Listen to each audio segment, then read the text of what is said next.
right, I'm Andrew Badella. That is Blake Mitchmore. We are live for another episode of Drew and Juice, but it's not Drew and Juice. It's Drew and Blake. It is a WrestleMania weekend. We are jam-packed and ready to go here for WrestleMania 41 live from Las Vegas, Nevada. Yours truly will be there. It's a late-minute decision. I'm going to do a favor, and I'm going to be there. So I will be there. I'll be in the building. Doing a job? Yeah. I will be in the building. Oh, wait. Are you Randy Orton's opponent? Yeah, that's it. The cat's out of the bag.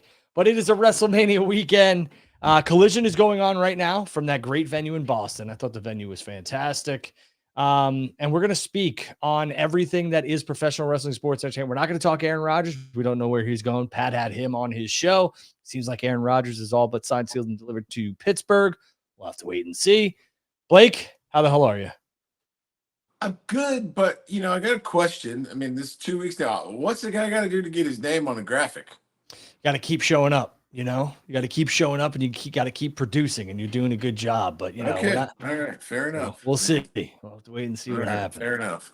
All right. So, listen. Juice is out on business, by the way. And I'll tell you what that business is. He is at the Capitals Penguins game. He has the night off. Juice is out because I kicked his ass to the curb. There you go. All right, Blake. Go ahead. What do you got? All right. So you mentioned AEW. We had what some are calling a really big dynamite last night. Listen, all due respect to 289 episodes, but is it really that big of a deal? Like the fact that you're on TV for 5 years, just because Eric Bischoff has been a dick and has been very critical, do you have to make such a big deal about it?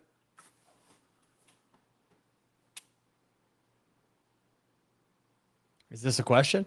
What's the question? Do you think that AEW should do you think that AEW should have made a big deal about their record-setting episode? Listen, I'm fine with a social media post of hey, tonight will make us the longest, but I mean, bro, they talked about it 72 times on the show. They posted it 15 times on social media. I mean, it's a little overkill for me. Just saying. Well, here's the deal, right? I think this was something where, somebody was taking some shots at somebody, and now this is their kind of this person's rebuttal. Was it a giant ordeal? In the grand scheme of things, it is. It's a hell of an accomplishment. Is it some grandiose thing that we needed to do to make a big deal about it? No, but they broke a record. They could have touted on social media, which they did. What's the hell of an accomplishment, though? I mean, Raw's been on air for 30 years. TNA's been on air for 20 years. I mean, it's been on air for 5.5 years. Right, but this is the longest, weekly episodic professional wrestling show on Turner Sports, TNT and TBS. So for me, again, it's a big deal, but again, I think this was a lot to do about comments that were made about Tony Khan from Eric Bischoff. That's why I'm calling it out. Is because that's, in my mind, that is a 100% why it was mentioned over and over and over again. It's not that it's that big of an achievement, because listen, at the end of the day, if Turner was so big into wrestling, they wouldn't have not given a shit about it for 20 years before AEW came around. Well, I don't know if that's the case. I think it had to be the right property in terms of what they're going to get back value-wise from a wrestling organization. TNA, with all due respect, was never going to provide that for TBS and TNT. AEW had a star-studded roster, and it's, provided dividends. So do I think that this was a big deal in the grand scheme of things? Yes. Do I think it was monumental? But I think here's to 289 more episodes, and here's to them generating a ton of profit. I'm not saying they're there yet. I'm not saying they're going to be there, but that would be something that I would be celebrating, if I was AEW. I mean, fair enough. You were a very good politician on that answer. I applaud you. No, listen, what WWE did 1,000 episodes of Raw. It was 1,000 episodes. They did 15-year anniversary, all this other stuff. We had the 5-year anniversary of Dynamite. A lot of people. Fine with that. Sure. A lot of people, love the anniversaries or the nostalgia of this type of stuff where it's 10, 15, 20, 30, whatever years. And I get it. Again, Spring Breakthrough, I think, was a giant to Eric Bischoff. That's why I bring it up, because I would have, for me personally, and I know you can't do this, it's business, but Tony can on his personal X account. I would have rather gone, hey, spring breakthroughs tonight. Hey, Yeah. Eric, well, I did more shows than you.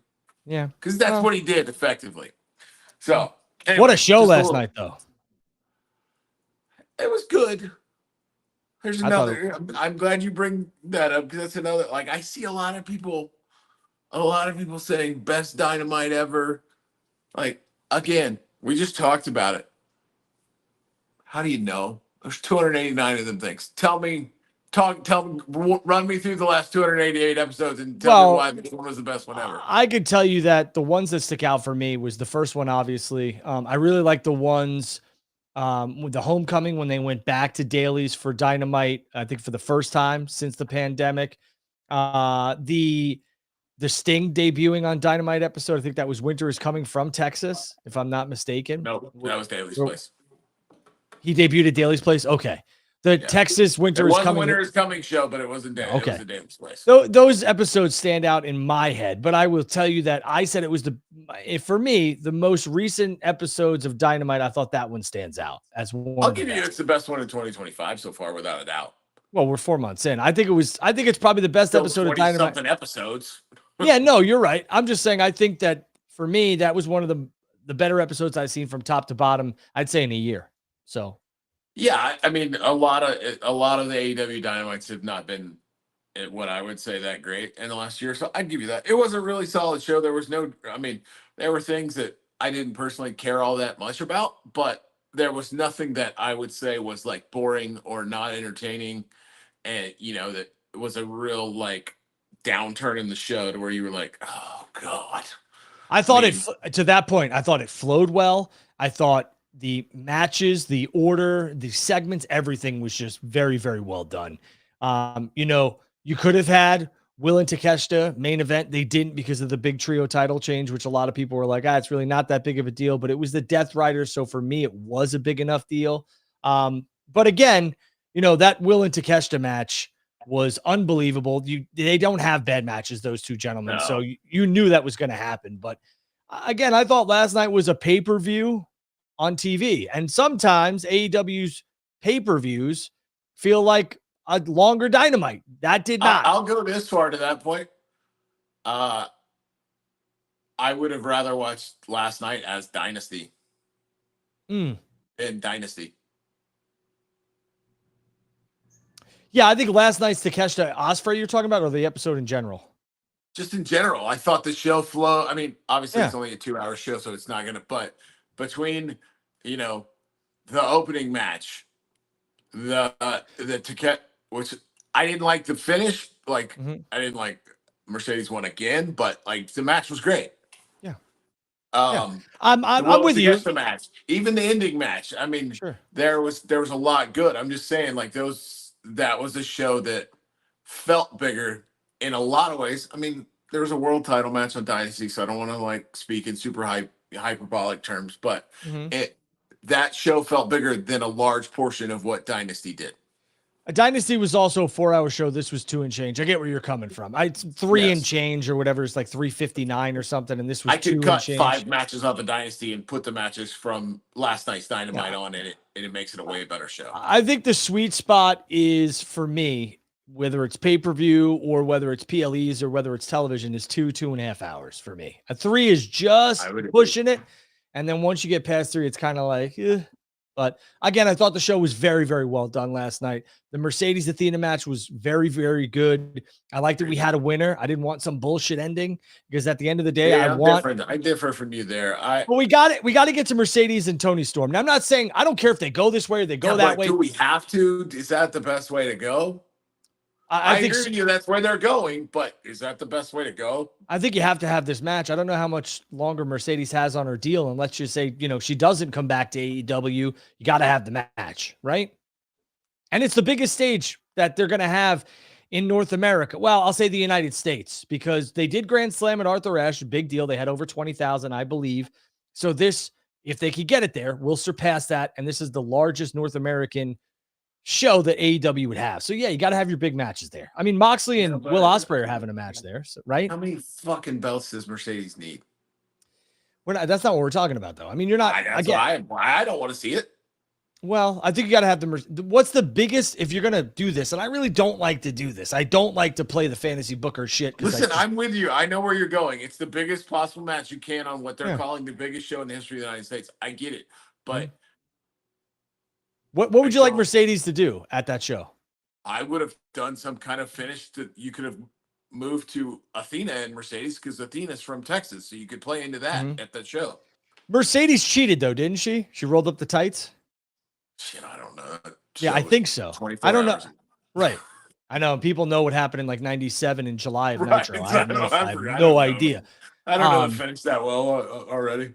But I'm just saying, I think that's the other thing. I think they kept Athena strong. Mercedes obviously was going over. I agree with you there.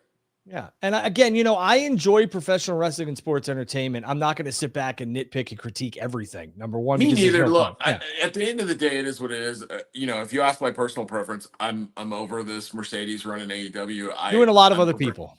I'm over the fact that she wins every single match. I would like to see her have some different, I don't know the word I'm looking for, but just different tone in the program she's making. Like her lose a match and have to, rework her character, or kind of figure out how I can actually lose. I'm not this end all be all. I think I think in Mercedes' mind, the way that, and I don't know this, I'm just from a viewing standpoint. I think if the way that Mercedes is looking at this is to a certain standpoint, I get what you're saying, because it's like she's never going to lose. But I think that's what she's trying to embed in the fans. And then when she does lose, it's a big deal. And hopefully it is. Well, and that's, again, that goes back to the Athena thing. I mean, I don't know the behind the scenes. I have no idea. Athena may be happier than, a pig in shit. Yeah. Yeah.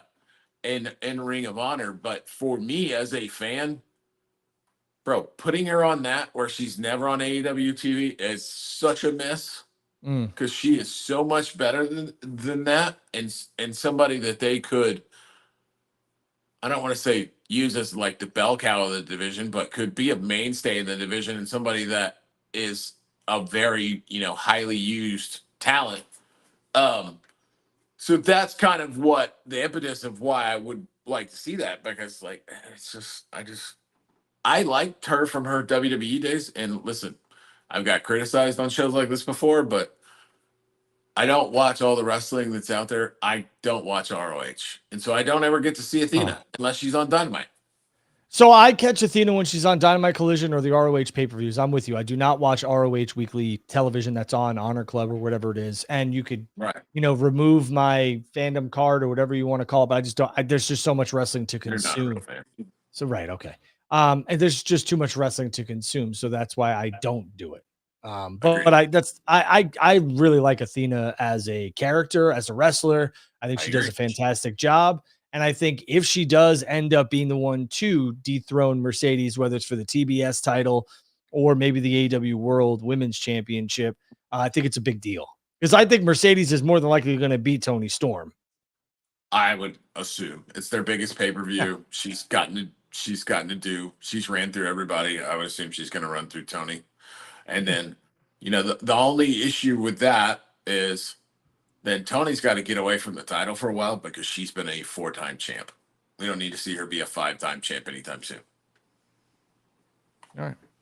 I mean, I'm not going to disagree with that, because it's a lot of championships. It's a lot of wins in a short amount of time for her. Well, it just gets overkill. You know what I mean? Like, listen, I love Toni Storm and the character. It's fantastic. And it's gotten to the point with her that I think you can have her on TV and be a mainstay on TV without being the champion for the 5th time, like within the next 6 months or whatever.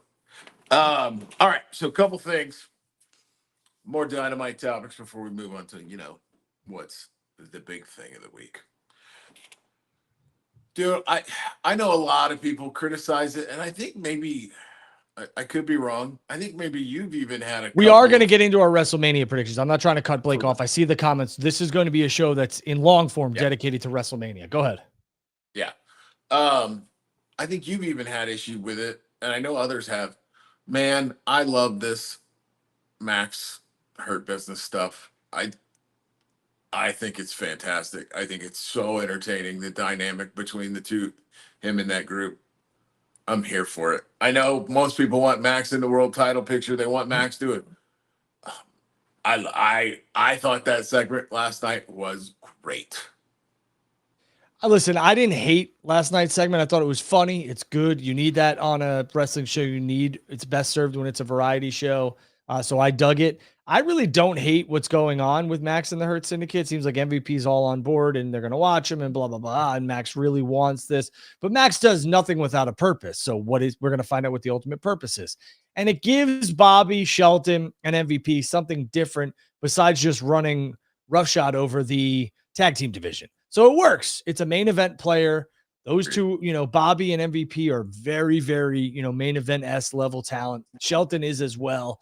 But, I like this. I like this for the Hurt Syndicate. I like it for MJF. It's way better than what he was doing with Jeff Jarrett. So I'm here for it. And that's no offense to Jeff. I just thought those segments sucked.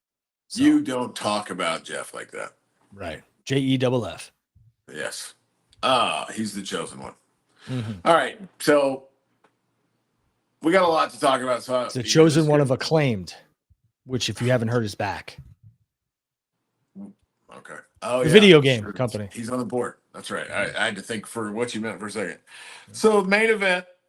I don't want to talk in depth about this. We got a lot to get through because we disagree on this. You called it a big deal because it's the Death Riders.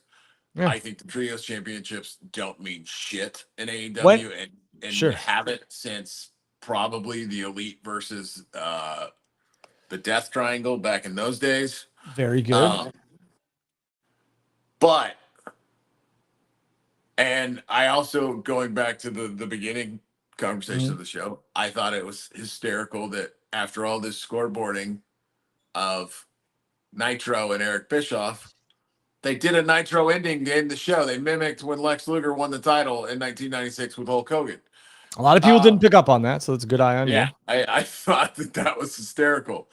So, but my question is, with this, obviously we saw, we're going to talk about Triple H's interview in a little bit, but we saw a pivot, as that's the word of the internet, according to Triple H. We saw Hobbs inserted into the 6-man. I thought that was weird because they announced Hook. They, I know they played it off in the beginning of the show, but if they were going to take Hook off the show, why don't you take it off last week when they smashed his face through a chair and through his neck? It was just, I don't know. I thought it was weird that Hook was removed from this match, and just there was no real why is Hook turning into is Hook coming back and turning heel and turning joining the Death Riders? I think there's endless possibilities. I wish they would have done something on screen where whether it's a pre-tape or something. I don't know what the situation is. And I'm watching the product just like you are. So for me, I have no idea what's going on with Hook. I have no idea. Taz wasn't on commentary, which I thought was interesting. And they said that, Taz is probably really proud of the Ops right now when they won the titles, which I thought was kind of odd because although Taz has, ties to Joe and Hobbs, Hook is his kid. So I'm sure he would want his kid in that spot, but I don't know. I don't know the situation. It doesn't seem like anybody knows. And I think that's for the better of the professional wrestling industry. If something, is not out there, then it's not out there. But it seems as if Hook, from what we heard on commentary was being evaluated or was beat down or whatever, it was just weird to start the show like that because the match was already announced, but this could have been done better, but Hobbs fits and he's, 100% he does because he has a history with the Death Riders. So, that's good for him, and he's a big badass. He fits with the Ops if you want to put him in as the 4th man.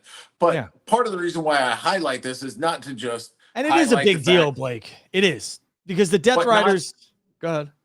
Not to just highlight that Hook was out of the match, but to highlight that it is, in my opinion, it is an issue with AEW. They did the same thing with Jay White a couple of weeks ago when he was hurt. Jay White reportedly broke his hand and had to have surgery on it. But it's wrestling. You can do a beat down where they're just, I mean, it's not like they're really kicking him in the hand. They're pulling Right. kicks and stuff. You can film it at, angles and stuff to where if something is wrong with somebody legitimately, you can put it on the show and give the visual of the fact that that person was beat down and not So, just give me at the beginning of the show, yeah. hey, Death Rider's beat down Hook. Death Rider's beat down Jay White. He's not in the match. So less sports, more entertainment for you, which I get. Like, we don't need an injury report before the game. I want an angle where it shows, hey, this guy got cases like this. Yes. And yes. I get it. You could have had somebody beat down Jay White, but you know what? The problem with this stuff is that the fans will remember who beat down Jay White. And if they don't have Jay White return and immediately go after this person to go into a program, they're going to shit on it. The other part with Hook, I agree fine. with you. You should do that. I think with Hook, they could have done something with the Death Riders where, maybe even if it's not Hook, right? Let's just say it's a guy that looks like Hook because something's going on with Hook or whatever. They could have done something to where this person gets beat down. They play it off as Hook, blah, blah, blah, whatever, whatever. Listen, if you're going to go to your point of the sports versus entertainment thing, if it's a legit injury and you're just going to post on social media, hey, Jay White won't be on the show tonight, or Hook won't be on the show tonight, fine with doing the real sports thing because AEW likes to toe that line of it's an actual sport. It's not entertainment. Yeah. But if you're going to have commentary, tell me that they were beat down by a rival group or a rival opponent. Yes, I need to see the wrestling side of it, and I need to see the entertainment side of it. I'm with you. I think, like I said, less sports, more entertainment for you, which I get. I get in context like this. I mean, you got to give me the why. It's because if not, then it leaves me feeling the way I felt about this. Yeah, and the other thing is that the match was already announced, so the match was going to happen. So that's the other thing. I will say, for you with the Death Riders, not a big deal. It is. I mean, they held those championships for almost a year. They hadn't been beaten in a year, so for me, it is a big deal. And Moxley was the one who I believe tapped out. That part I will give you. That part was which sets up that there's, Moxley has been beaten by Big Bad Joe. The Ops get the trios tag titles, but Joe is the one. Joe will now, in my opinion, receive a World Heavyweight Championship opportunity at Double or Nothing, which he will lose, in my opinion. We'll see if it doesn't happen. It doesn't happen. But I think it is a big deal, and I feel for Hook not being in that situation. So I agree. It's a good spot for a young kid like him. Yeah. All right, so let's transition. We're going to talk a lot of business tonight. So AEW actually had a couple of decent business things outside of the critiques of the show or opinions on the show.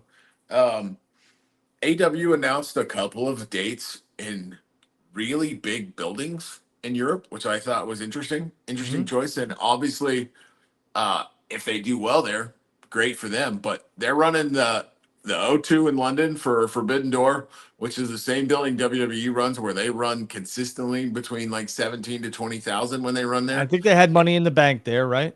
Right. Yeah. And they're running the Hydro, which is where WWE recently ran Raw in Scotland and ran Clash at the Castle last year. So, AEW is doing a little different with their shows in Europe. They're not and we talked about it. You mentioned it, and I agree with you wholeheartedly. Like, I've got Collision on another screen right now. The building that they're running tonight and last night is awesome. Yeah. But it is obviously a very much smaller building. So I just thought that was interesting. And, that they're stepping up into major buildings in Europe. Obviously, I think it's this old WWE principle, right? And even the WWE principle now, we only go over there a couple of times. So we should be able to run big buildings and sell well there. Yeah, listen, great question, great topic.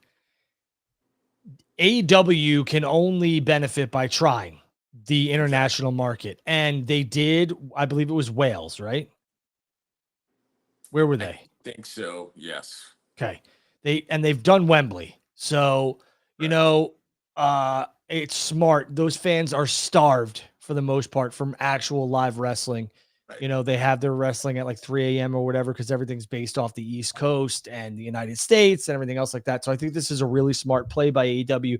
They're expanding their global reach We're trying to. And I think you have to if you want to grow. And I think Tony is somebody, if you sat down and actually talked to him and had a conversation with him, he will tell you that global expansion is something he is very much trying to accomplish. Mexico. And we're going to talk about that in a second. WWE's proved it over the last couple of years. There's a lot of money there, man. The There's a lot of money for wrestling across the globe is huge. Yeah, and that's because WWE, WCW, and even TNA, for the most part, besides TNA going over to Australia a couple times, starved their fan base. And now, yeah, and now they're coming out in droves, and they should. Now, I think it's good because it's given.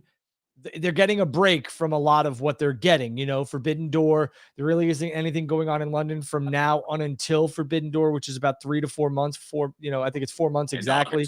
Yeah. So 4 months, it's smart. And people know the tickets are going on sale to be able to save their money. It's a smart play by Tony and AEW. Whether or not it's successful, we will wait and see. But AEW doesn't miss on pay-per-views. They don't miss on buy rates. They don't miss on delivering a good show, and they don't miss on ticket sales. So for me, I think this is something where I'm not concerned about O2. I'm concerned about the Hydro, and I think that that's going to be something to watch.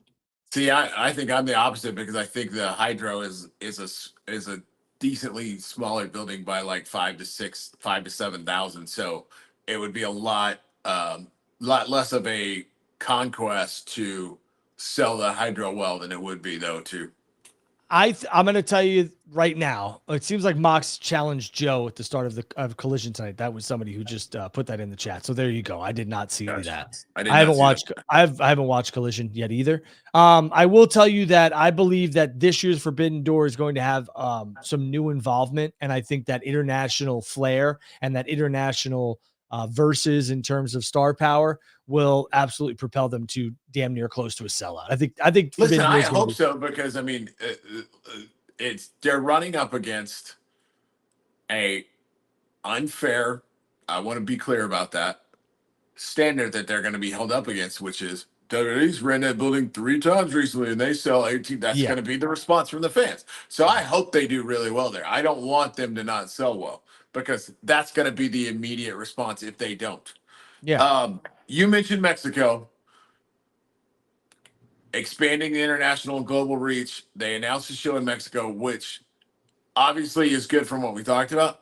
I also think this is very smart by Tony Khan and by AEW because this is a place that WWE has been rumored to run a major show at for a long time. And effectively, Tony has beat them there. Yeah. Again, Tony talked about this in November when we had the conversation. He went on a radio show and then I asked him and he stated, we would like to run Mexico and we have a good relationship with CMLL and all that other stuff. I believe that was done on a radio show in Chicago right beside or before Full Gear. And, Tony doesn't mention things by accident. Neither does Paul Levesque, neither does Nick Khan, neither does Dwayne Johnson. And the reason why I say that is because I think Tony sees possibly that TKO WWE might be trying to swim in New Japan waters. So why not try and strengthen our relationship with CMLL and AAA and all those other people and other companies? Because why not? And they should. Lucha Libre is absolutely huge in Mexico. AEW has, and so is AAA and CMLL. AEW also has some unique content that is only shown in Fox Mexico. So it's a smart move. It's a smash for them. I think they're going to do very well. So good for them. Agreed. All right, let's turn the table. We obviously got to spend a little bit of time at WrestleMania, but I want to hit on a couple other things before we get there. Go ahead. The Tribal Chief did a very long and very interesting, I might say. I read it just a little bit ago in depth. I had read some highlights earlier today, but I read the full interview just a little bit ago. Okay. In Vanity Fair. And Roman also took some really interesting photos. He was quite, might be Roman's first take into modeling, I would say. Looked like there was one photo with him in a shirt and maybe some undies.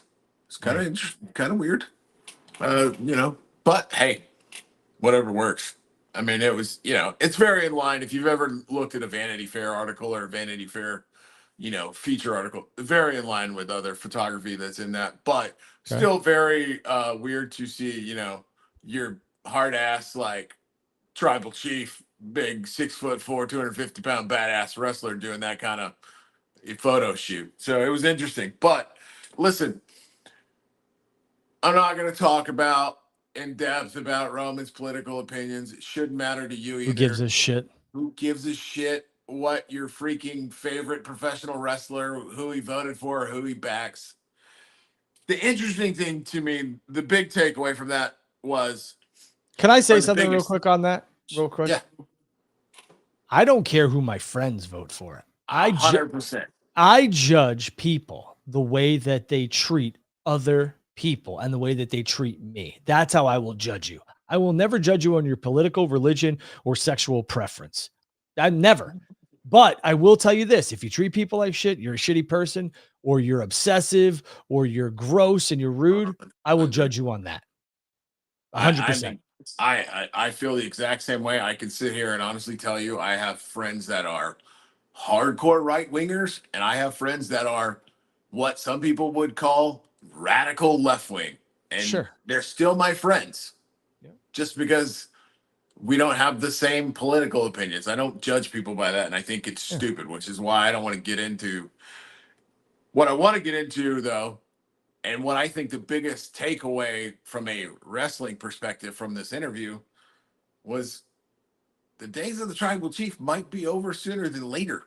Roman I was hoping that's where that whole underwear thing was going. Roman's current deal ends after WrestleMania next year, and he did say that he wasn't done, but he said a year or two after that, max, and then he plans on going to Hollywood. So, well, a 15-year run on top would be something, right? 100%. But what it really got me to looking at was, so that's WrestleMania 44. So let's say he holds to it. Who knows? 3 years from now, maybe he says, "All right, I'll do another year." That's sure. Throw me $10 million. Throw me $10 million bucks. Plenty of times. But let's say he's out. That means Roman's out. And I got to looking at the roster. Well, how many years are we talking in advance? 4 years? This would be 3. It would be him after WrestleMania 44. So we're WrestleMania 41's in 2 days. So you're looking at. So here's just the list of names that are over 40 on the roster right now: Sammy, Kevin, LA Knight, Damian Priest, Asuka, Kofi, Finn, Nakamura, Orton, Punk, Sheamus. Here's 4 more major names that are on the cusp of 40: Cody, Seth, Drew, Charlotte. This Roman comment got me to looking at things, and listen, I'm not talking tomorrow, but within the next 4 to 5 years, we're on the cusp of major transition in WWE. Well, and I think that's why you're seeing the ID program. That's why you're seeing an affiliation with GCW. That's why you're seeing an affiliation with TNA Wrestling. In my opinion, I'm not going to sit here and tell you when careers are going to end. Obviously, everyone has a shelf life, but some of those are going to work till 55. We know that. Sure. That's wrestling, but even if half of those are gone in the next 5 years, that's a big hit to the WWE roster.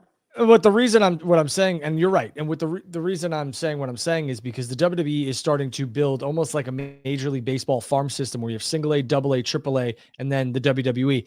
And they don't forget they have NXT, so that's like high whatever ball. And it's been done before, but now you're using well-established promotions without slapping a WWE logo on it. GCW, TNA, and then you got NXT. Make it through all 3. You get to WWE, and they're going to look at the younger talent that is there, and they're going trying to streamline them to WWE and the kids at the Performance Center and the ID and all this other shit. It's very, very smart by World Wrestling Entertainment and TKO. And you are right. They're probably looking at their roster from an age standpoint, and they're sitting back and they're saying, oh, man, what am I going to do in the next 5 years? And just like any good baseball general manager, football, sports general manager, whatever, they're looking and they're saying, we need a younger influx of talent here that are going to carry us and hopefully keep our team in contention. And in wrestling, this would be having that superstar or superstars that are going to help draw money for the next 25 WrestleManias. So, yeah, smart. Right. But and I agree with you 100% with all that. But you and I both know there's a big difference between having people to fill the roster and when I'm talking people like Cody, Superstars. Punk, Yeah. Seth, Roman, Charlotte. Yeah. You know, Becky's in that category. And you know what, Blake, to your point, needle movers. You're talking yeah. about Yep. needle movers, people that sell tickets. There's a big difference between having a really good Tiffany Stratton's a really good wrestler and an up and coming star. So is Braun Breaker, but they have not cracked into that level of ticket sellers yet. Yet, right? Yeah, and you said that. You said yet, and I will say to you, I've had this discussion with numerous different people, and people are always like, "I don't see the difference." There's a huge difference between a star, 100% there between is. between someone who's a star and who's an attraction. You need attraction. No offense to Tiffany Stratton or Braun Breaker, but Vanity Fair ain't calling them to do a article. Well, not yet. I mean, Vanity Fair wasn't calling Roman Reigns 10 years ago either, but I will. But that speaks to the level that Roman's at now. Sure, but what I'm saying is that you have attractions. Roman's an attraction. Cody's an attraction. Punk is an attraction. They have Rhea's an attraction. Charlotte's an attraction. Becky Lynch, when she's back, is a major attraction. WWE has a lot of attractions. Jey Uso's an attraction right now. And you need those. You absolutely need those. And they are the ones who sell merch, tickets, pay-per-views, and everything else like that. So you're 100% right. There's a huge difference. And I've always analyzed the business that way because that's what I enjoy. The storyline stuff is cool. We'll get into Triple H's comments in a little bit. I think he's dead on with a lot of different things. But I also will say that the business is what I love about this industry. I don't really care about the storylines, where they go, who they go, just as long as it's entertaining. Fun, but yeah, this, I agree with you. This is like I said, after I read that comment earlier, it made me go, huh, let me look at the rest of the roster. And then I got, like I said, that's a case in point. This got me interested in the rest of the roster to go, I wonder when Roman's out in 3 years, when could other people be out? And then I got to look at the roster and go, shit, we could see a major transition in the roster in the next 3 to 5 years. Yeah. And that's the thing. Like you need that. And that's what intrigues me, the business of the business. And I think you're seeing, and I've argued with people a million times, there is a huge difference between somebody who's a star and somebody who's an attraction. 100%. There is a world of difference. There are plenty of people in wrestling that are great performers and great stars, but not a person outside of this bubble knows who they are. People know who Roman Reigns are. People know who CM Punk is. People know who Cody Rhodes is. I want to say this too. A lot of people, and rightfully so, in terms of the human being, give Vince McMahon a ton of shit. What happened was absolutely repulsive in some of the things that he was doing, and he should never have conducted himself this way. But I will tell you that if you go back and you look at Vince made WWE an attraction. Vince made WrestleMania an attraction. Those two names sell out or put at least 5,000 to 6,000 to 7,000 people in a building for television, whether or not WWE has major stars or not. And WrestleMania sells itself without putting one person on the card. So Vince was very, very good at making his events a spectacle and an attraction. And what that does is that really it's a safety net for him and WWE, because if for some reason the guys and girls that they have are not resonating with the crowd, then they still have the fallback of, hey, this is WrestleMania. So you can have the stars, but you always need the attractions. Well, and look, let's be frank here. We're talking the WWE is going to be just fine. They're not going anywhere. All this may do is cause a little downturn for WWE for a couple of years while they're rebuilding these people from stars into attractions, and then they'll get white hot again. You've seen it. They were white hot in the 80s with Hogan. They went through a downturn in the early to mid 90s. They got white hot again in the late 90s with Austin. They went through a downturn in the mid. They got white hot again. I mean, it's the way the wrestling business works. So all we're saying, and you made a great point with WrestleMania. WWE's still going to make a lot of money. There's still going to be a lot of people at WrestleMania every year.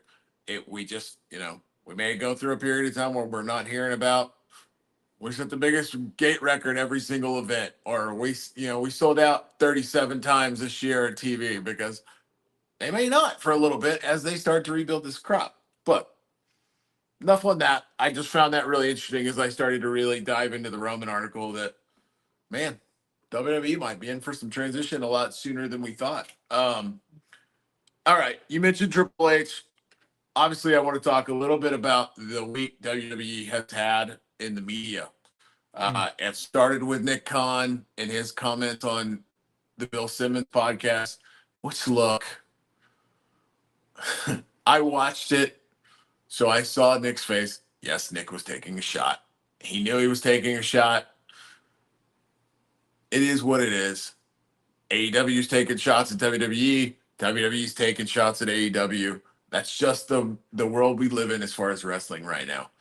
I did think there was a lot of interesting stuff out of Nick's time with Bill Simmons talking about Sure. the the business of WWE. Really, we've talked about it from an AEW standpoint. The worldwide footprint that Netflix allows WWE to have now for their weekly television.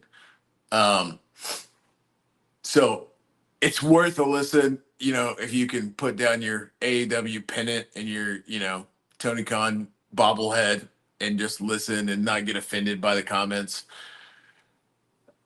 Triple H. Listen, I know Triple H pissed off a lot of creators and content, or content creators, as we like to call it in this world. Mm-hmm. Let's all just relax. This is not Triple H saying, F you, you can't create content, you can't critique our product. This is a 55-year-old man who came up in wrestling in the early 90s when it was old school. He believes in the old school way. He believes in the performance of WWE, or not just WWE, pro wrestling in general, and the fact that it's better when it's not spoiled. And guess what? I agree with him. It is better when it's not spoiled. That's what made the John Cena moment at Elimination Chamber so perfect. It's because, Drew, you and I talked about it, but we both had the same mindset of like, no way they jeopardized that John Cena cash cow. No, it would be amazing, but no way. And they did it. And guess what? The John Cena cash cow isn't jeopardized. Nick even mentioned it on the Bill Simmons podcast. He's still the number one seller when he's at the events because of all his merch. Yep. So, and here's the thing. Drew knows this. I got it from Drew. I'm going to steal it. It's not really stealing it. He's right across the screen from me. Triple H is on the internet all the time. Mm-hmm. So Sure. it's not, he doesn't hate you. He's just giving you what his opinion of how wrestling is best. He's not saying you can't do this. He's just saying, I don't like it. I would prefer if they just watched it as a fan, because the point he made is correct. If you are watching, if we don't do review shows, but if we were doing a review show, I have to watch Monday Night Raw differently than if I'm just watching it at home. I have to watch it from the lens of, I need stuff to talk about, and I have to have points to talk about. So I have to have stuff to critique. Whereas if I'm just watching it as a fan, I can go, you know what? That match was awesome. You know what? That talking segment I thought was stupid. I didn't really like it. Move on. Yeah, it's the different lens. He's 100% right there. It doesn't matter whether it's wrestling, movies, sports. It doesn't matter whether you're a beat writer or whether you're covering a sports team, or whether you're critiquing movies or you're critiquing a restaurant as one of those. I can't remember what they're called. What do they call those people who go to restaurants and critique them? Like the Michelin people who give the people stars or whatever. Everything's under a microcosm and a microscope of it's not a microcosm, but it's a giant microscope. Everything is under a giant lens and you're taking things differently. So for me, again, I think the funny thing is that it doesn't matter whether it's Triple H or somebody else, when they do this in an interview, they are bringing heightened awareness to it, and it brings out the people who are the worst, in my opinion, and they continue to just be like, well, now I'm doing it more, and you bring more attention to it, and you shouldn't, truthfully. Vince never did this. Vince never talked publicly about the internet wrestling community. and how he doesn't cater to them or wishes they would shut up. And I think that was a smart play on him because it didn't give them this like sense of purpose. It didn't give them this sense of validity that like, hey, he's going to listen. They're going to listen. They're looking. It just basically, you never empowered these people, and you shouldn't from the jump. You got to listen to all segments of your fan base, but that small minority fan base shouldn't be everything you're catering to. And again, I think that whether Triple H is on the internet or not, we all know he is, because otherwise he wouldn't be talking about this. His comments were dead on. For me, I thought less is more, because now there's going to be more from the morons in the IWC, in my opinion. I, to that respect, I agree with you, but I also think, there's a way to do it, not to toot our own horn, but the way this show does it, even when I'm not here, when it's you and Juice, or the way other people do it. I hate when fans do the fantasy book and shit, and then they get mad. That's where I'm going. It's one thing to do fantasy. Give your opinion on it. Yeah. I didn't like that. Wasn't for me. Sure. But I think what he's talking about is the people that go, you know what? I think Cody should fight John Cena. He should beat him. Then he should fight Orton. Then he should fight Johnny Gargano. Then he should fight Tommaso Ciampa. Then he should fight Pete Dunne and all the other guys from NXT. And then when they don't go that way, they get mad. When they bitch, and that's when crazy. They complain. Yeah, it's crazy to me. Like you can't get so worked up about, a sport and entertainment that is predetermined, so you can't, just because they're not pushing the guy or girl that you think they should, or you think it's a good idea to have this match or that match. It doesn't fucking matter what you want. It doesn't matter what I want or what I think. If they decide that that's the way to go because there's going to be money to be made, or this person has earned it or whatever, then so be it. But you can't yell like a spoiled kid at Toys R Us because you thought that X person should have won the Royal Rumble and this person won. That Jey Uso Royal Rumble was the perfect example. We were at the Cosm and everybody was shocked. I looked at you and said, well, Cena's going to WrestleMania. This should be interesting. And Jay kicked it off, and I looked at him and I was like, whoa. And the crowd at the Cosm was like, ho. And that's what you're looking for. And then everybody on the internet gets on the internet and it's like, what a mistake. They had an opportunity to do this and they went with Jay. It's not a mistake. Jay's got his own cereal. Jay is one of the most popular merch movers in the game right now. They know what they're doing. Just because you didn't like it, that's on you. Just because you booked yourself into a shoot, that's on you. And I'm glad you bring up the merch thing, because I want to make a point, and I want some of you getting close to the camera, listen closely. Too close. They don't give a shit about work rate. Yes, you need to be decent in the ring. Yes, you need to be good. The guys that get pushed in WWE are the guys and girls that make them money. Selling merch, selling tickets, making social media impressions where they make money off of that and they drive people to the shows. That's who gets pushed. It's not the guys that have Dave Meltzer's 7-star classics. If you can't put asses in seats, it doesn't matter how good you are in the ring. Yes, you need to be good in the ring. You need to be able to cut a promo. You need to have presence. You need to be able to attract people. Sure. You need to be good in the ring. But that's not all that the end all be all. And just because that's what you like, because you love that stuff, more power to you if you do. But that's not the way WWE works. That's why you need to watch AEW, because that's who they push.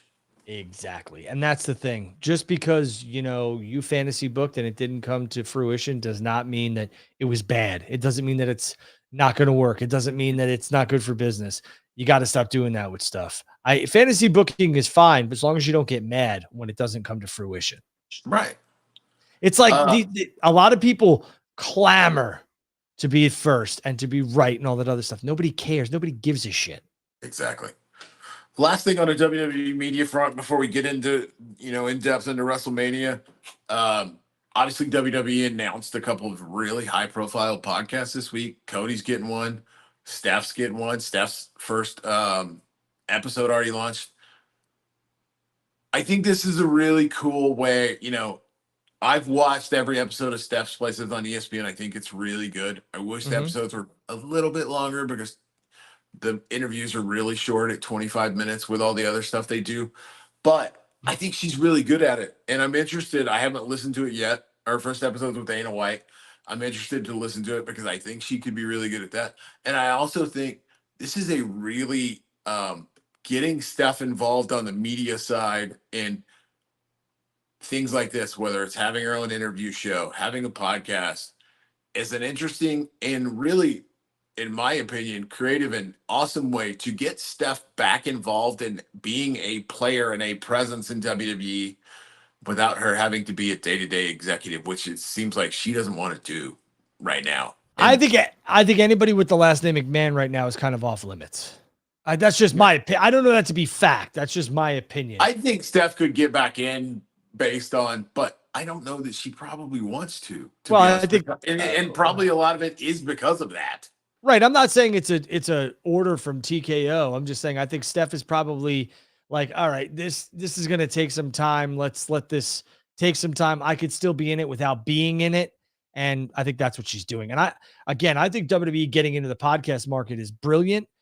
They're taking two very visible stars and personalities and having them do things. It seems like Cody is basically going to be the CVV of WWE's podcast. And it seems like Steph is going to maybe branch out to other things in terms of like Dana. Maybe we should get Ari.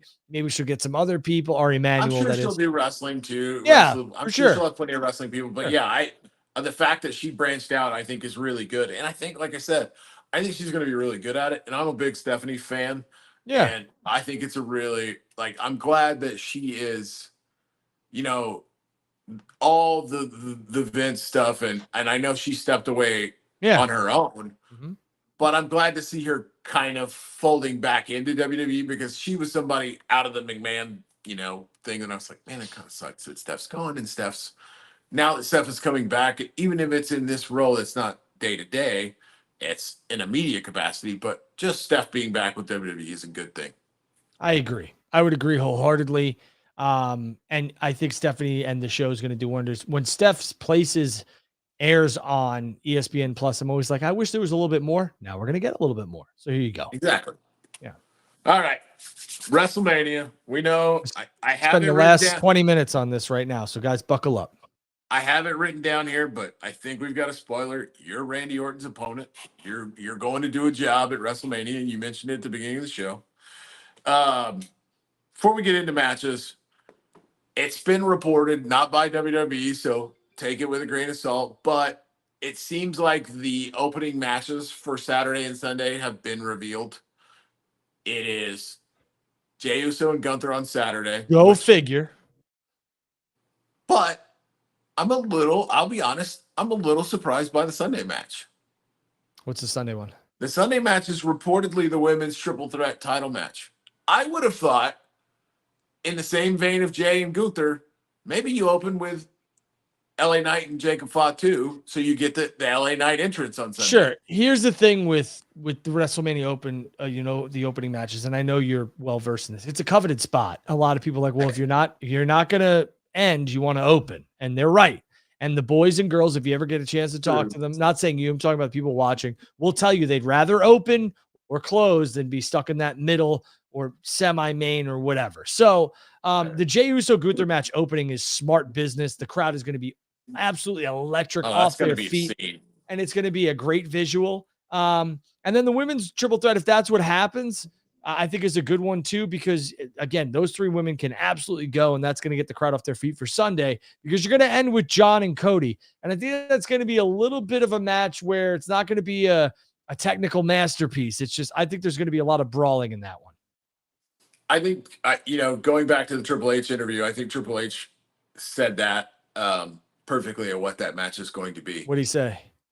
There are going to be moments in that match. It is not going, like you said, it is not going to be like, to butcher the cliche, the Dave Meltzer 5-star classic, but you're going to have moments where he compared it loosely to like Hogan and Andre or Hogan and Rock. Like, you're going to have that moment in this match where you go, yep, 15 years from now, I remember watching Cena versus Cody. Exactly. And here's what I'll say about that. One of the things that I am very good at, Blake could tell you this, is reading lips. And I was watching Raw right before WrestleMania 39. It was maybe a couple weeks before. And Cody was coming out and John was leaving. He had a segment with, I believe John took on, was it Austin Theory at that year's WrestleMania? So it was John and Theory in the ring. And John was basically like, "You're not ready, kid. You got no balls, blah, blah, blah, blah, blah," and was leaving the ring. Cody was coming out and Cody shook John's hand and John shook Cody's hand and Cody said to him, "Hey, what you're doing for him, I want to have one with you." And John said, "I don't know how much I have left." And I put that out there and it went, whatever, the kids were viral, whatever. And you're 100% right. This is going to be something where it's not going to be well known, but John is going to pass in my opinion, he's going to pass the torch to Cody, just like Andre did for Hogan. That's my opinion. I don't know that to be fact. If it doesn't happen, it doesn't happen. John wins the championship, so be it. But I think Cody is going to become further of a made man on Sunday night. I think that torch, we'll talk about it because that is one of the matches I want to kind of give predictions on. But I think that torch, I disagree that it happens at WrestleMania, but I don't disagree that it happens. Okay. All right. Let's get into the card, shall we? Yeah, I don't want to go through all 14 matches, but I do have a handful of matches picked out. Can I ask you a question before we do this?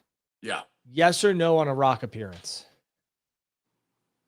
Hold that thought. That's one of the things other than matches I have written down. Okay, go ahead. All right. I joked about it, but it does appear through the tea leaves that Randy's match is going to be some sort of open challenge.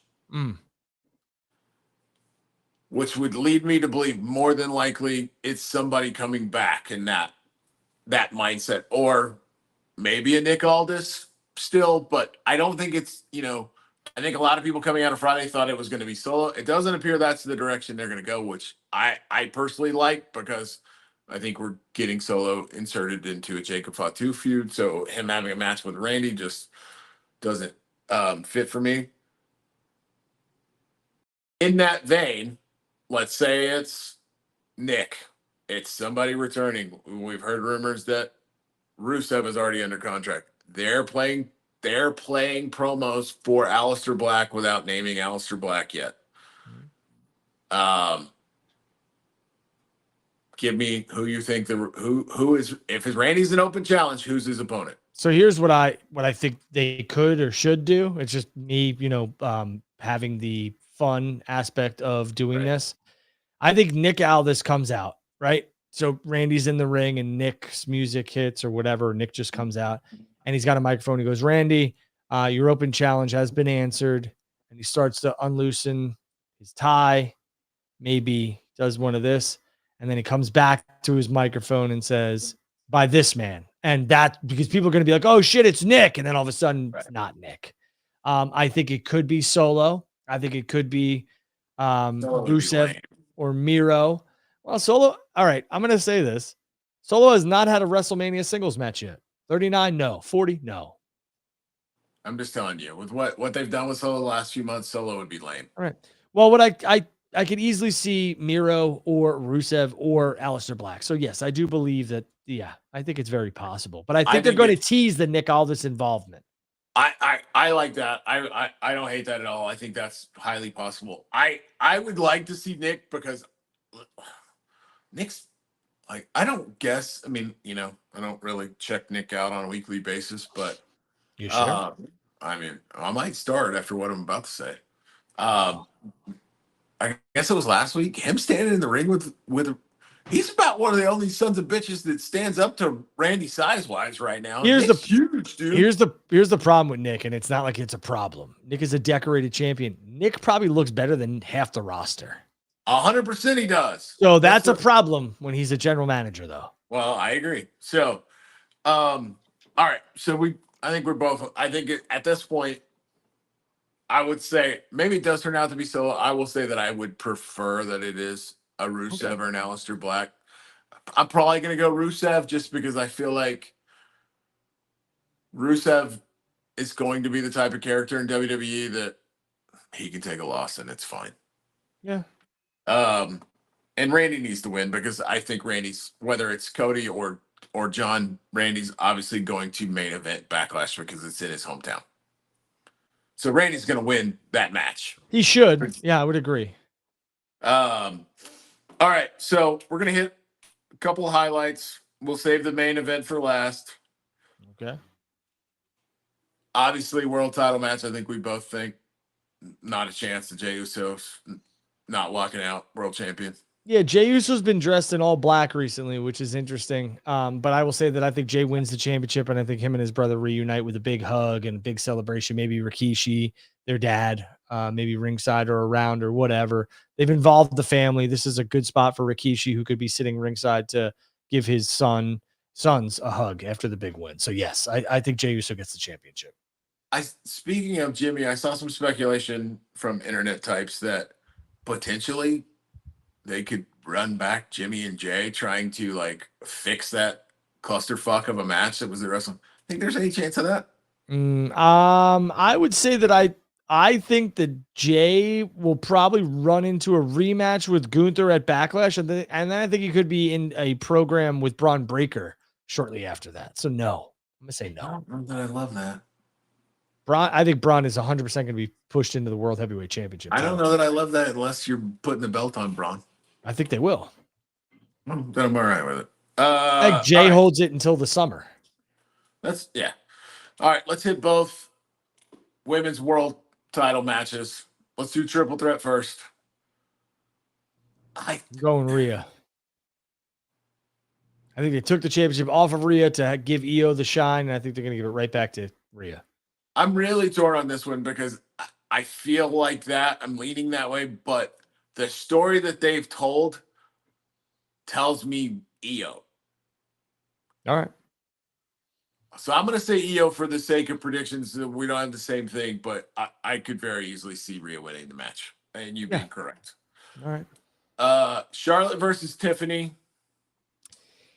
You know, I would love to see Tiff get the win here just because it would kind of make Tiffany. But I'm going to go with Charlotte. So I would have, leading into this, probably up until a couple of weeks ago, I would have said that Tiffany needs to win this match. Mm-hmm. But both in the side-by-side promo, like Drew and I are on the screen right now, and in that face-to-face that got all the heat, brother. Mm-hmm. I think there's been and listen, I don't want to come off like one of these people that say people suck, because Tiffany's awesome. She's amazing in the ring. But I think it's been illustrated that maybe Tiffany has some more growing to do. And she's not all the way there to be a full-fledged top-level star like a Charlotte or a Becky yet. So I feel like they're probably going to put the belt back on Charlotte. I think it has to happen. I think Charlotte, nothing has to happen, but I just think when you have two Royal Rumble winners who are not going to main event, and a lot of people make a lot about that, which they don't need to, I think both of them come out victorious. Yeah, I would agree. High profile singles match, at least with one of the guys. Logan versus AJ. I think Logan. See, this is another one where I'm torn on. I think, I know the scuttlebutt is that AJ might be leaving soon, but the story tells you that AJ's winning because Logan's beating down every freaking week. Sure. I'm not sitting here saying that the old school thought pattern is wrong, because it's, we're going to talk about that with Seth. We're going to talk about it. But the story. We're going to talk about it with Seth. Seth's got the upper hand 2 weeks in a row and been standing tall. Does that mean he loses at Mania? Probably. But we'll talk about it. I'm going to go with Logan, because I just think that, first of all, Logan could lose this and he's bulletproof in WWE. And that's the thing with Logan. It doesn't matter if Logan ever wins a match. Yeah, I'm gonna go with Logan here. I think he lost. He won last year, didn't he? He won last year, didn't he? He beat Randy and somebody else. I don't remember who was. He beat Randy KO. Yeah. So I'm gonna go with Logan here. I'm gonna go AJ because I'm gonna stick to old school wrestling logic and go AJ. All right. We'll do the Saturday main event because it's not the world title match. Or not the main event, brother. It's not closing both nights. You talked about it. Seth has got the upper hand 2 weeks in a row. That would tell you that Seth ain't winning this match. My gut has been in this match that Punk's getting the main event. Punk's going to win it. The only person I will say that I am sure is, and watch, I'm going to say this statement, and it's probably going to come true, that he does. The only person at this point that I feel confident in saying is not winning this match is Roman. Yeah, I would agree. I don't. Can you have Punk win the match, but Paul still leave possibly with Seth? So I think that's what's going to happen. I think CM Punk gets the win here at WrestleMania, and I think Seth Rollins and Paul Heyman walk out, arm in arm, or buddies, or whatever you want to call it. I think Seth is the most needed character-wise to have Heyman and a new, fresh paint of coat. So how you like that? That was a Bruce Pritchard line there, and a lot of people won't pick that up, but I think he needs it. Yeah, I think that's exactly what he needs to do. I think that's what Seth and the WWE with Paul Heyman and Seth is his new kind of like Heyman guy. I think it works. If it happens, whatever. If it doesn't, whatever. They've been really hammering the Punk and Heyman relationship, that it just kind of is sitting there like, okay, they could go that route. People are going to dig it, but they've already kind of shown us this. So maybe this would be the twist that not a lot of people are seeing. Well, and it's interesting you say that, and I tend to agree with you that I think Punk wins the match, and I hope that Paul walks out with Seth, because I mean, he doesn't need to be with Punk. Punk doesn't need a mouthpiece. Roman at this stage doesn't need a mouthpiece either. I mean, Heyman and Roman works forever, but I think Paul benefits Seth a lot more. But it's interesting, we talk about this because one of the comments from Triple H's conversation with Peter Rosenberg about this match is kind of in the vein of the internet thing. He talked about people bitching about, and you and I have had complaints about this match in the story before the last couple of weeks. I think we're both on the same page. We're like, hey, this has gotten better, and maybe it's not perfect, but it's I'm in. But Triple H made comments about how typically, which is the usually the norm, moving to WrestleMania is a end of the story, and then there is a reset.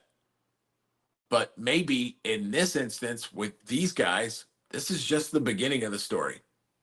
So, in that vein, if you're going to make again, to quote the Triple H interview and use the Triple H's the internet's favorite term, if you're going to make a pivot, brother, maybe that's the perfect pivot to make. If you're going to continue, maybe we're going to lead into a Roman Seth match at SummerSlam as one of the main events.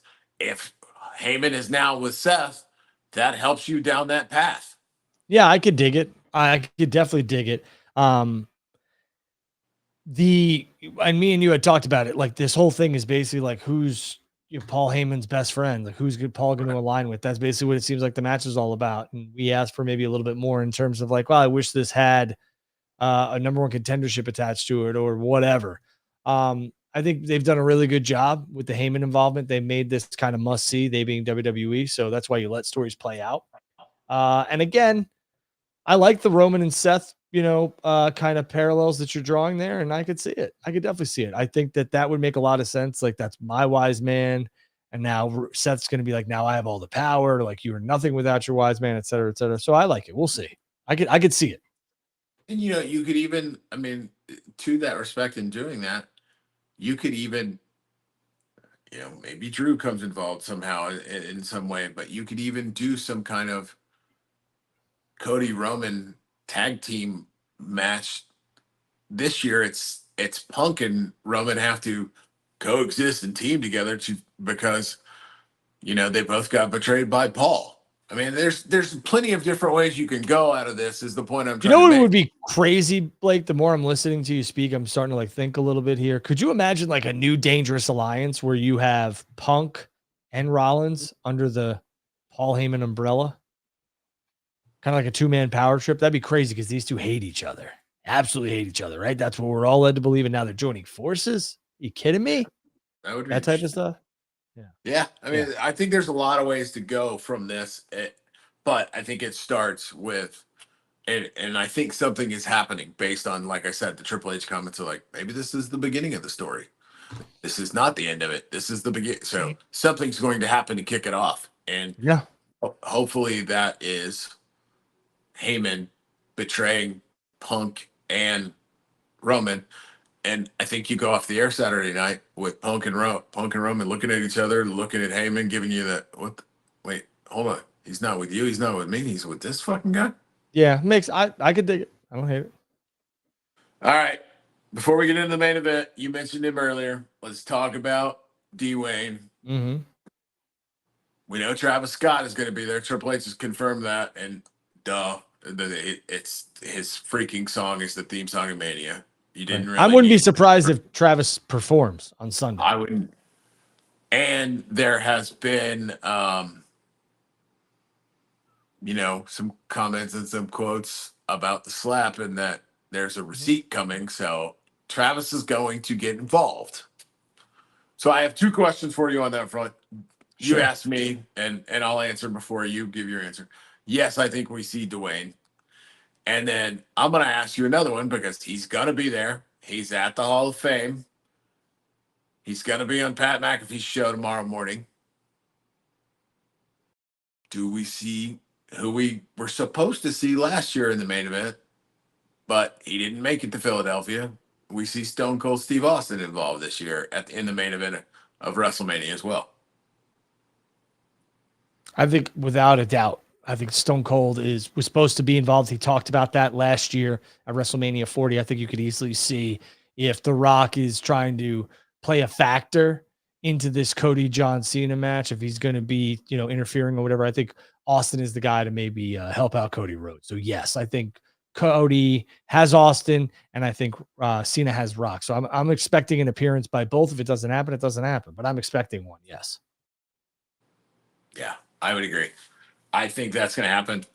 Now, on to the match, because I think we're going to have differing opinions here. You're in Camp Cody, that Cody's walking out the winner, correct? I just don't.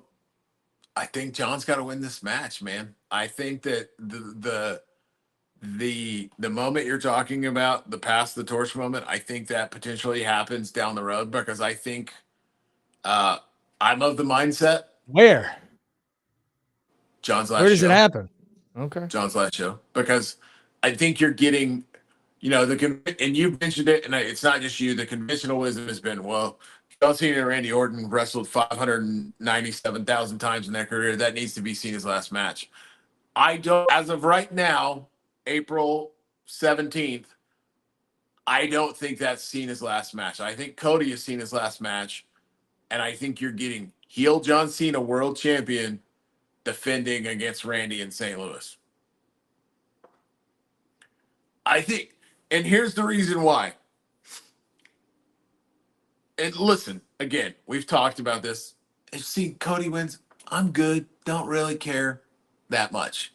I enjoy Cody, but if I'm looking at this from a story perspective, the most compelling thing they could do is play into John's comments of, I'm winning this title, and in December, I'm taking it, and it's gone. So John wins, Randy fights him, loses. I don't know if they've got a major Chicago show. It would be perfect if they did. But even if it's not, Punk does the reverse of 2011 and is fighting for WWE to keep John from taking the title. He loses. I just think there's a lot of money in that story for WWE. So I personally would rather see John walk out as the champion.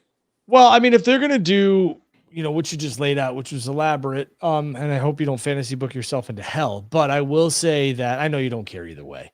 But I will say that. Why would I? first of all, if I'm fantasy booking myself into any afterlife, it's definitely heaven. Well, I'm talking about where you're like, why are they going here instead of there? That type of stuff. I could see the Randy John match at Backlash. That makes a shit ton of sense if they're going to go that way. And John is advertised for Backlash. So that's another point that, you could have there where John, some of the signs could be that John's winning the championship. And again, the heel turn, was it all for naught? Like, maybe, I don't know, in terms of John doesn't walk out with the championship. I think that's the beauty of professional wrestling and sports entertainment. I will say this Cody John match is one where I think a lot of people are questioning, just like last year. I know a lot of people are like, Cody's winning that sucker, but there are a lot of doubters that Cody wasn't going to finish the story in Philadelphia and all that other stuff. So I think the past 3 years have been really good in terms of like, well, I don't know who's going to win this. We kind of all feel like Jey Uso is 100% beating Gunther. There's no guarantee, but we kind of feel that way. With this one, I think it's really 50-50. A lot of people are saying, got to have Cena, and the other 50 saying it's got to be Cody's moment here. So, I like the way that you laid that out, especially with the Backlash thing. I just think it'll be interesting to see if Stone Cold plays such a big factor, if he does at all, or whomever plays a big factor, that it costs Cena. The only thing with Steve, in my opinion, Stone Cold Steve Austin, is Steve doesn't like to do anything that he can't either further pay off or give back in terms of like, all right, if I cost John Cena the World Heavyweight Championship or the Undisputed WWE Championship, where do we go from here? And if they're like nowhere, Steve's been very adamant about like, I'm not doing that shit. So it'll be interesting to see if this actually comes to fruition. But which makes me think that Steve coming down, getting the big pop, having his moment, but ultimately getting John winning, getting foiled by the final boss. Yeah, it's interesting. I mean, again, we're just fantasy booking, having fun. I mean, whatever happens, happens. Yeah, I will say that from a standpoint of Cody winning potentially, will I be fine if that happens? Sure. Cody's eclipsed a year. I mean, if it ain't Mania, Cody's run needs to end fairly soon. We don't need another 3.5-year title run like we did with Roman. A year's plenty good. Cody can take a few months off from the world title and then come back and get his second reign, before the end of the year or whatever. And I mean, by the time Cody's done, assuming he stays healthy, Cody's gonna have 4, 5, 6 reigns. So, that's another thing from a fan standpoint that plays into my thinking that I would rather see Cena. Is I think it's the better story. And how much longer are we going to have this run of Cody go? I mean, Cody's still going to be a top guy even without the title. So to that, your question of how long, again, they're selling out. Triple H kind of said it. They're selling out 10, 15,000 seat buildings with Cody Rhodes' name attached. But aren't they going to sell out? Aren't they going to sell out with Cody, on the show still, and Cody in a main program? It's interesting to me. They did for 2 years when Roman was home. Roman worked every 3 months, and Cody was the main attraction. It was very interesting to me that this whole program basically took place on Raw. After Elimination Chamber, it was basically Raw. And that championship is pretty much, from everything that we're led to believe, is exclusive to SmackDown. But I also think that probably has more to do with John's schedule than anything else. I think it also has to do with the Netflix executive saying, hey, we want John Cena and Cody on Raw. Yeah, they probably said, hey, we'd like to have John on Raw. And John said, well, actually, Mondays work better for me while I'm shooting this movie. So right. And that's that. And you're 100% right. Again, I think that's the biggest intrigue of the whole weekend. 100%. Like, the show's going to be great. I mean, don't get me wrong. The show's going to be great. The Jey Uso moment's going to be cool. There's going to be a lot of stuff. But I agree with you. Which, again, goes back to the Triple H comments of, this is when, in my opinion, wrestling is best.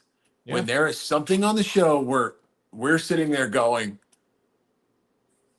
I mean, we just did it. You lean Cody, I think John, but it's like, who the hell really knows, to be honest with you? Whereas there's so many years and so many events where you go, all right, Cody's winning this thing. No chance. I agree. And that's the thing. I think there's going to be a little bit more twist on tomorrow where we get on SmackDown. And I think that's good. I think it's great when we're not sitting here being like, like you said, this guy's 100% going to win, because I will tell you one thing I need. Mhm. John's got to beat the shit out of Cody tomorrow night. We'll see. I can't have. I mean, I can. Again, I'm talking in in hyperbole or in the BL terms. I can. I'll be fine. But I don't need John looking like a little bitch. Like, I need John to get a little one up. I get it. I totally get that. And I think there's some, I like that because that's the old school wrestling like fan in me in terms of that. We'll see. I don't know if they take the risk of getting too physical. I mean, they did it with Cody. Shit out of him, Well, they did it with Cody and Rock. AA. Sure. They did it with Cody and Rock. Yeah, but that was like 3 weeks before Mania where Cody could heal up.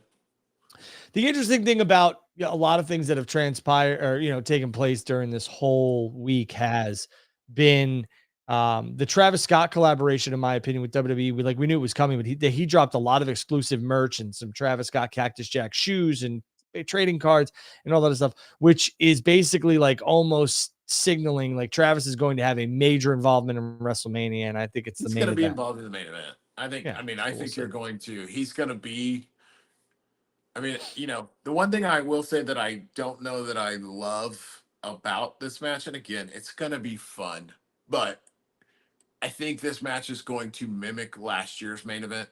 Mm-hmm. I think the ending's going to be a clusterfuck, and I don't love it, but hey, I'm just going to watch it as a fan. I'm not going to, completely. So I think you're going to see Travis, and I think you're going to see Cody slap the living shit out of Travis. Oh, yeah, he definitely needs a receipt. Yeah. You're going to, like we talked about, you're going to. Like it needs, but I think that's going to happen. It's coming. I think that was part of the agreement. I'm like, hey, I want you to bust my ass out there, but just know at some point down the line, I'm getting you back. Yeah, I agree. Do we see Rock tomorrow night, or do we wait until Sunday? That's a really good question. I think you could see maybe a video package or whatever of the Rock landing in Vegas to close the show. I would prefer that because to me, hook them for Mania.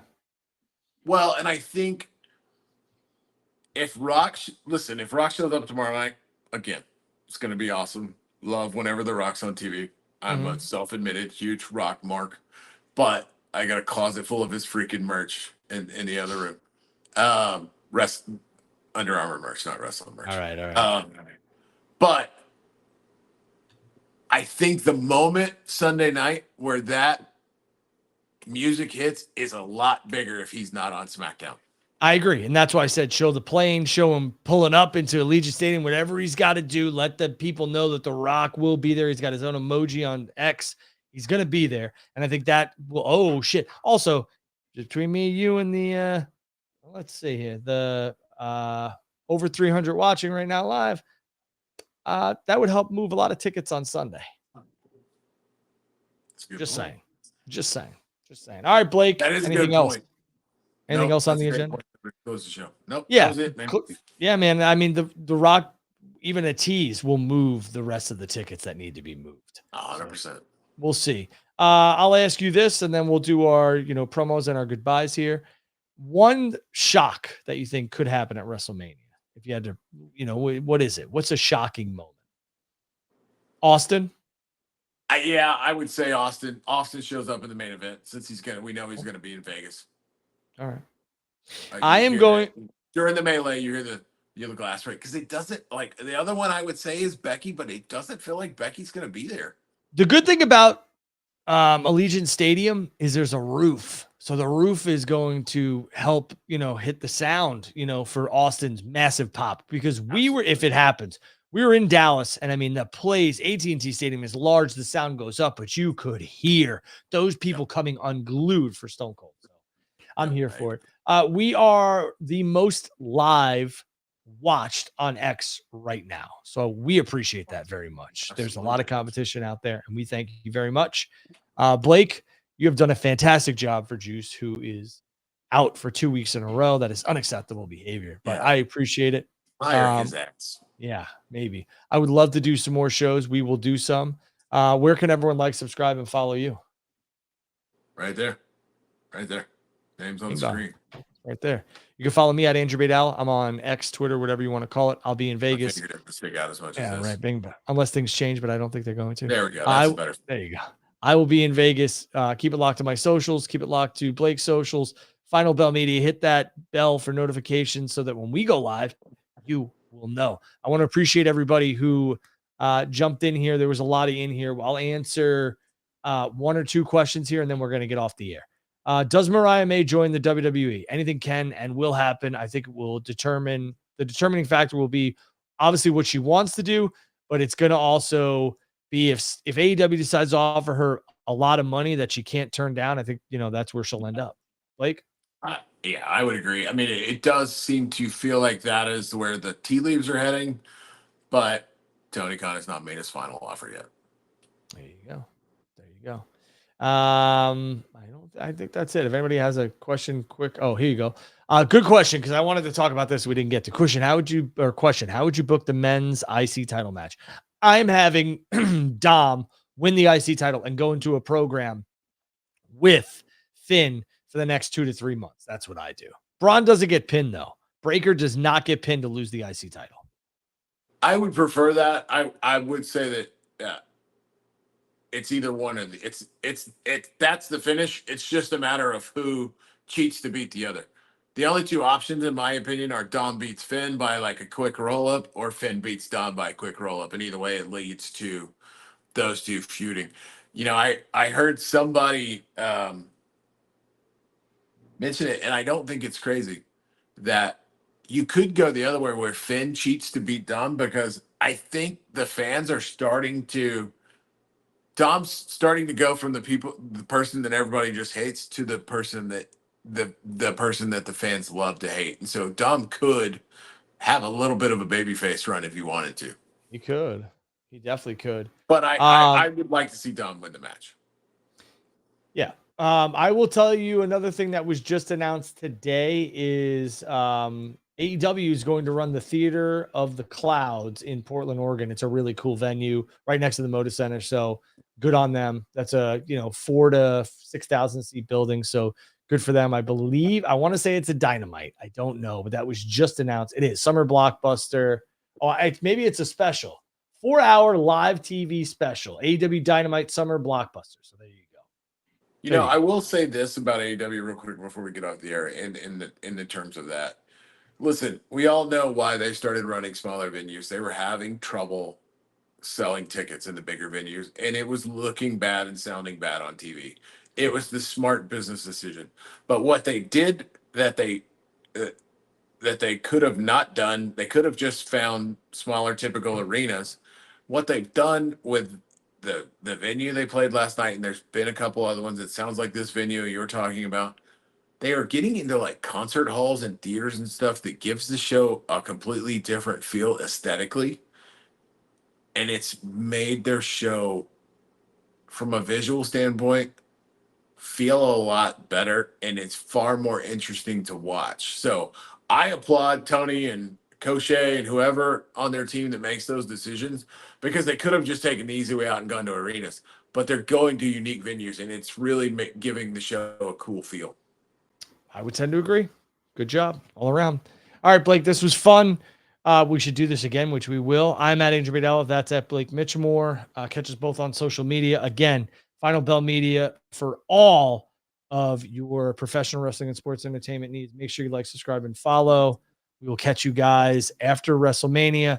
Maybe we host some spaces. Keep it locked to my socials and Blake's socials as well, and we'll do some collaborations. Blake, it was fun. Thank you all for joining us. We'll catch you guys down the road. See ya.